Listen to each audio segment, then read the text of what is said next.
بسم اللہ الرحمن الرحیم۔ السلام علیکم ناظرین، میرا نام ہے سید سمیع اللہ اور آپ دیکھ رہے ہیں RFI TV۔ ناظرین کرام، ہمارے آج کی گفتگو کا موضوع ہے سعودی عرب کا پالیسی شفٹ اور چائنا کی طرف ان کا بڑھتا ہوا میلان۔ ناظرین کرام، امریکہ کا خطے سے نکلنا اس خطے کے تمام ممالک کے پالیسیز کے حوالے سے بڑا اہم رہا ہے۔ اگر ہم نظر دوڑائیں سعودی عرب کی پالیسیز پر تو اس میں ایک بڑا شفٹ نظر آتا ہے۔ ایران کے ساتھ ان کے تعلقات کی بحالی اور اب حال ہی میں شام کے ساتھ ان کے سفارتی تعلقات کی بحالی ایک اس خطے کے لیے نوید لے کر آئی ہے۔ اس کے ساتھ ساتھ چائنا کے ساتھ ان کے بڑھتے ہوئے کوآپریشن کے معاہدات اور ان کے تعلقات بھی اس خطے کے حوالے سے اہم ہیں۔ سعودی عرب جو کہ آج تک اپنے بلیک گولڈ یعنی پیٹرول پر انحصار کرتا رہا، اب وہ اس سرکل کو توڑتے ہوئے آگے بڑھ رہا ہے۔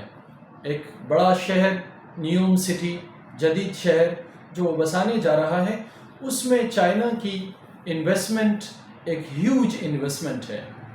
صرف اور صرف شہر کے حوالے سے چائنا نے اپنے ہواوے کمپنی کے ذریعے ہائی ٹیک کمپلیکسز قائم کرنے کے لیے کلاؤڈ کمپیوٹنگ اور ڈیٹا سینٹرز پر $5 بلین کی انویسٹمنٹ کرنے کی حامی بھری ہے۔ چائنا کی ایک بڑی کمپنی سینسٹائن نے $207 ملین کی ایک ڈیل کی ہے، جس کے تحت وہ سعودی عرب میں ایک اعلیٰ درجے کا آرٹیفیشل انٹیلیجنس لیب قائم کرے گا، جس میں دونوں ممالک دو طرفہ طور پر کوآپریشن سے آرٹیفیشل انٹیلیجنس کے میدان میں آگے بڑھیں گے۔ اور ایک بڑی انویسٹمنٹ یہ سامنے آئی ہے کہ جو دو ممالک کے درمیان تقریباً ان 2 سالوں میں انویسٹمنٹ کا حجم رہا ہے وہ $87 ارب ہے، اور یہ $87 ارب صرف ڈالرز میں نہیں بلکہ اس کا ایک بڑا حصہ چائنیز یوان میں ہوگا۔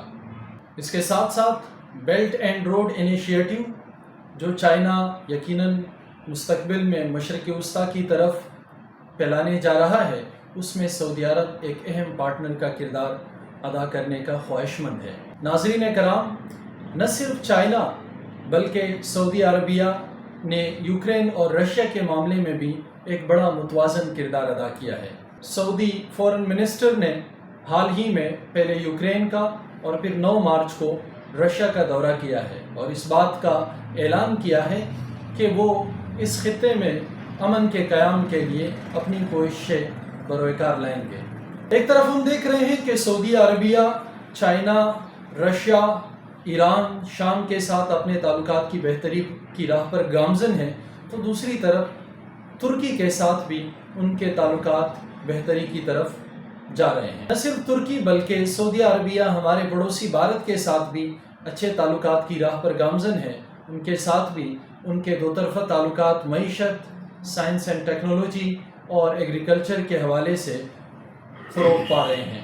سعودی عربیہ کا یہ شفٹ مشرق وسطیٰ کے حالات پر بہت زیادہ اور گہرے اثرات مرتب کر رہا ہے، لیکن ہمارے لیے سوچنے کا مقام یہ ہے کہ ایک طرف سعودی عرب اور خطے کے تمام ممالک اپنے دو طرفہ تعلقات کو بہتر کر کے نئی ڈیولپمنٹس، لیکن اس سب میں ہمارے لیے ایک بڑا پیغام ہے کہ نہ صرف سعودی عربیہ بلکہ خطے کے تمام ممالک ڈیولپمنٹ کے لیے آگے بڑھ رہے ہیں، ایک دوسرے سے ہاتھ ملا رہے ہیں، اور دوسری طرف ہم جیسے ممالک جو انٹرنل پولیٹیکل انسٹیبلٹی اور دیگر چیلنجز کا سامنا کر رہے ہیں، ہمارے لیے سوچنے کا مقام ہے۔ اللہ کرے ہم بھی کمپٹیشن کی اس فضا میں اس انسٹیبلٹی کے ماحول سے نکل پڑیں اور فیوچر ڈیولپمنٹ پر اپنی نگاہیں مرکوز رکھیں۔